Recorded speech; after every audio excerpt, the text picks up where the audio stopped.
Imagine a small boat in a stormy sea, tossed by waves created by two giant ships locked in battle. That's the current position of the Caribbean community as the world's two largest economies, the United States and China, escalate their trade war. This video explores how this global conflict is affecting the everyday lives, economies, and futures of the Caribbean nations. We'll break down the facts, share voices from the region, and look at how CARICOM is fighting to stay afloat. Setting the stage. The year is 2025. The United States, under President Donald Trump, has reignited a fierce trade war with China. At first, a 67% charge was levied on Chinese goods, which was subsequently hiked to 125%, then even further to 245%. Will this rise even higher? Frankly, no one knows. Meanwhile, Canada and Mexico were hit with 25% tariff rates, and, for the first time, a 10% tariff was levied on most Caribbean Community CARICOM countries. But Guyana fared even worse, with a steeper tariff of 38%. China responded with 125% tariffs on U.S. imports, plus a rash of additional, hard-hitting and targeted retaliatory measures, which apparently triggered the latest tariff spike. This trade war appears to have no end in sight. It has stunned trade experts, escalated tensions, and created uncertainty across the globe. But what does this mean for the Caribbean? To understand, let's look at the region's unique position in global trade. CARICOM's economic landscape. CARICOM is a group of 15 nations and territories in the Caribbean, including Jamaica, Trinidad and Tobago, Barbados, Guyana, and the OECS region, previously called the LDCs or less developed countries. These nations are small, open economies, highly dependent on tourism and trade, especially with the United States. In 2023, CARICOM exported nearly $10 billion in goods to the U.S., but imported almost $19 billion. This is distributed as follows. Tourism. Tourism is a major source of revenue for many Caribbean nations, accounting for a significant portion of their exports to the U.S. Oil and bauxite. Oil and bauxite are key exports from some Caribbean countries, particularly in the larger states with oil reserves. Agricultural products. The Caribbean is a major producer of agricultural products, including bananas, coffee, and seafood, which are exported to the U.S. Other exports. Other notable exports include footwear, canned tuna, petroleum products, apparel, and handmade and folklore items. On the other hand, the Caribbean region imports, quote, almost everything, unquote, from the U.S., including food, clothing, machinery, equipment and technology. This trade deficit in favor of the U.S. negates the expressed objectives of the Trump tariffs, since the U.S. already has a huge trade surplus with the region. The trade imbalance has persisted for decades, long before the current Trump administration, as America became the main trading partner with the Caribbean when Britain exited the region. So does that mean that President Trump is both misinformed and misguided with regards to placing tariffs on Caribbean countries? However, now, with new tariffs in place, the cost of doing business, or simply living in the Caribbean, is rising fast. Prime Minister of Barbados Mia Mottley gave some insights into these issues in a powerful address on the U.S.-China trade war, delivered just about 2 weeks ago on April 4, 2025, in her capacity as the current chairperson of the Caribbean Community, or CARICOM. I want every Caribbean man and every Caribbean woman to hear me. This trade war and the possibility of a $1 million to $1.5 million levy on all Chinese-made ships entering U.S. harbors will mean higher prices for all of us at the corner shop, higher prices at the supermarket, higher prices at the electronics store, higher prices for us at the shop, higher prices for us at the restaurant, higher prices for us at the car dealership and beyond. A lot of Caribbean people will think that these things that you are seeing on television news or reading about are far away and they don't impact on me. A lot of people think I'm just a farmer, or I'm just a school teacher, or I'm just a mechanic. They say, I live in St. Lucie in Barbados, or I live in Portmore in Jamaica, or Kingstown in St. Vincent, or Rima in Trinidad, or Basse-Terre in St. Kitts, or San Ignacio in Belize. These problems are far away from me and they don't impact me. That is what you will hear them say. But the reality, my friends, is that if you buy food, if you buy electronics, if you buy clothes, it will impact you. It will impact each of us. The geopolitical squeeze. The trade war isn't just about economics, it's also about geopolitics. Guyana, for example, has attracted significant Chinese investment in infrastructure, energy, and construction. This has raised concerns in Washington, possibly explaining why Guyana faces a much higher tariff than its neighbors. Political analysts warn that the Caribbean is caught in a tug-of-war between two giants. As stated in an old African proverb, when elephants fight, it's the grass that gets trampled. For CARICOM, the risk is being forced to choose sides, or suffering collateral damage from both. Direct economic impacts. So, how are these tariffs affecting everyday life in the Caribbean? First, prices are rising. Most Caribbean countries import the majority of their goods, food, fuel, building materials, from the U.S. With new tariffs, these goods cost more. And because the U.S. is also taxing Chinese imports, anything made in China and shipped through the U.S., the normal delivery process gets more costly. For example, an interior designer in Antigua reports that 70% of her materials come from the U.S., with 20% from China. She's worried about rising costs but has been unable to locate suitable alternative suppliers. Will the market support a price increase? And in Dominica, a small producer of herbal teas is at his wit's end, trying to locate price-friendly and reliable suppliers for his resealable stand-up pouches, which are a major hit in local and regional markets. These are not just personal stories, it's a regional trend. Rising import costs could fuel inflation and make life more expensive for everyone, both producers and consumers. Supply chain disruptions. The trade war is also disrupting supply chains. Many goods arrive in the Caribbean on ships built in China. Now, the U.S. is considering extra fees, up to $1.5 million per visit, on these vessels. This means even higher shipping costs, more delays, and more uncertainty for Caribbean businesses and consumers. Experts warn that these fees could significantly impact local economies and the wider region. Sector-specific effects. Some sectors are especially vulnerable. In Guyana, fishing and sugar exports are at risk due to higher tariffs. Tourism, a lifeline for many islands, could suffer if higher costs reduce visitor spending or if economic downturns in the U.S. affect travel patterns. For energy exporters like Trinidad and Tobago and Guyana, there's a bit of leverage. Their oil and gas exports are strategically important to the U.S., but they're not immune to broader economic shocks. Investment and development challenges.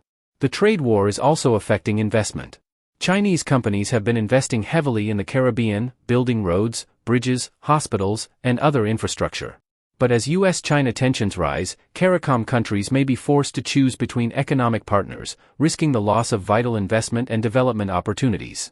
This comes at a time when the region is already struggling with climate change, post-pandemic recovery, and rising living costs. Social and political implications. The economic pressure is creating social and political risks. Higher prices and job losses could lead to unrest. Some leaders warn of a mental health crisis and growing hopelessness among young people in the region. For Haiti, the stakes are even higher. More tariffs could worsen poverty and fuel the breakdown of law and order in this troubled nation.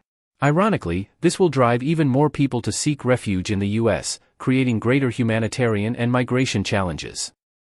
Impact on OECS countries. The Organization of Eastern Caribbean States, or OECS, is a group of small island economies within the broader CARICOM family.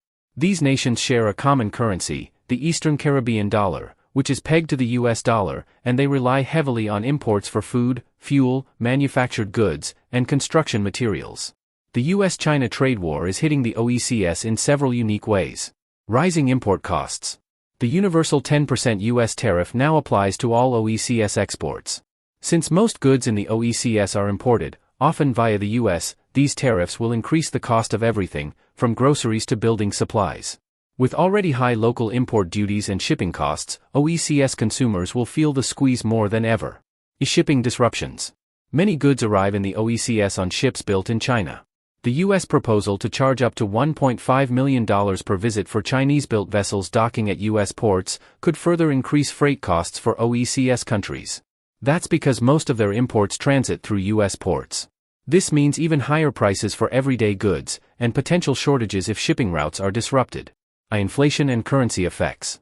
The Eastern Caribbean dollar is pegged to the U.S. dollar. This means that if the U.S. dollar strengthens, often a side effect of global uncertainty, OECS imports will be relatively more affordable abroad. However, local inflation can still rise due to higher import costs. This dynamic could erode purchasing power for ordinary citizens, especially those on fixed incomes.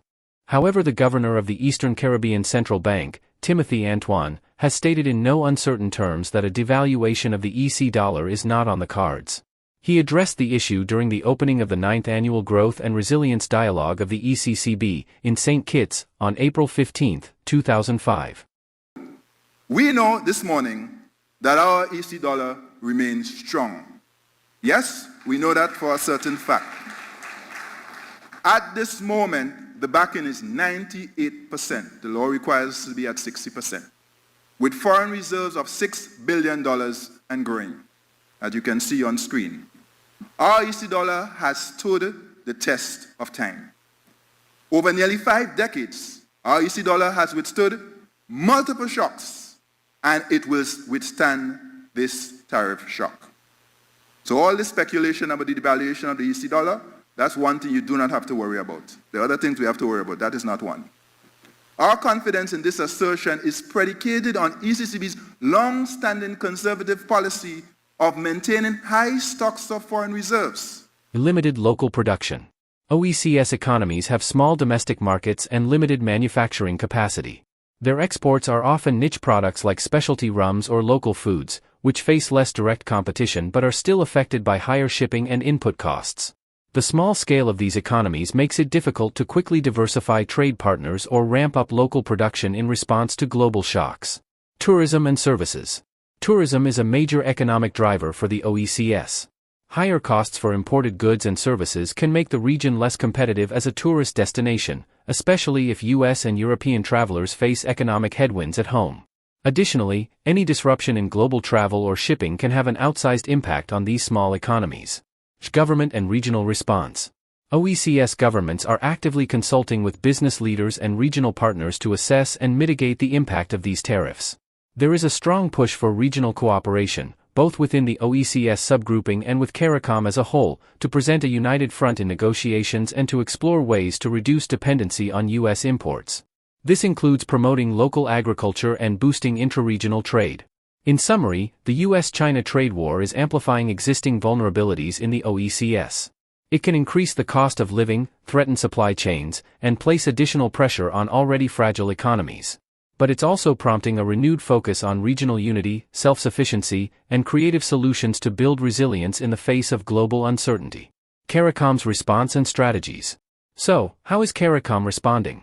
First, leaders are calling for urgent talks with the U.S., emphasizing that the region imports far more from America than it exports. Second, there's a push for regional unity. With 13 independent CARICOM nations, the Caribbean holds 7% of the votes in the United Nations. United, we have a stronger voice on the world stage. Third, CARICOM is looking to diversify trade, building new ties with Africa, Latin America, Europe, and Canada. But as experts point out, this is easier said than done. Most trade is driven by the private sector, and the U.S. will remain a key partner for the foreseeable future. There's also a renewed focus on self-sufficiency. Leaders are urging people to buy local, and buy regional, invest in agriculture, and support small businesses. Regional consumers are encouraged to choose local products, which are often fresher and more competitive. But as some analysts caution, the region can't do it all. Tourism, for example, will remain vital to the Caribbean's economic future, especially within the OECS subregion. Policy recommendations and the road ahead. Experts suggest several policy measures to help the region cope. These include reducing local import tariffs to ease the burden on consumers, developing new tourism strategies to maintain and expand market share, providing significant support to small businesses and local producers, presenting a unified diplomatic stance in international negotiations, encouraging banks, insurance companies, and credit unions in the region to begin preparing emergency support packages for persons and firms whose businesses and livelihoods are negatively affected by the trade war. Fostering a more inclusive and participatory framework within government and civil society to engender greater commitment and involvement in the development process by citizens of the Caribbean community. The path forward won't be easy. But with smart policies, regional cooperation, and a focus on our unique strengths, CARICOM nations can build greater resilience. United in uncertainty. The U.S.-China trade war is a storm the Caribbean didn't create, but it's one we must weather. Prices will increase, supply chains are strained, and the future is uncertain. But there's also an opportunity, a chance to build greater unity, resilience, and independence. In closing, let's listen to the current chairperson of CARICOM, Barbados Prime Minister Mia Mottley, as she outlines a strategy for the Caribbean in these dark and difficult times. My brothers and sisters, there's trouble in our Caribbean waters. But the responsibility each and every day for much of what we do and much of what we grow must be ours. If we take care of each other, if we support each other, if we uplift each other, and if we tap into the strength and innovation of our common Caribbean spirit, we will see this through. Our forefathers faced tribulations far worse than we will ever do. And yes, they came through it.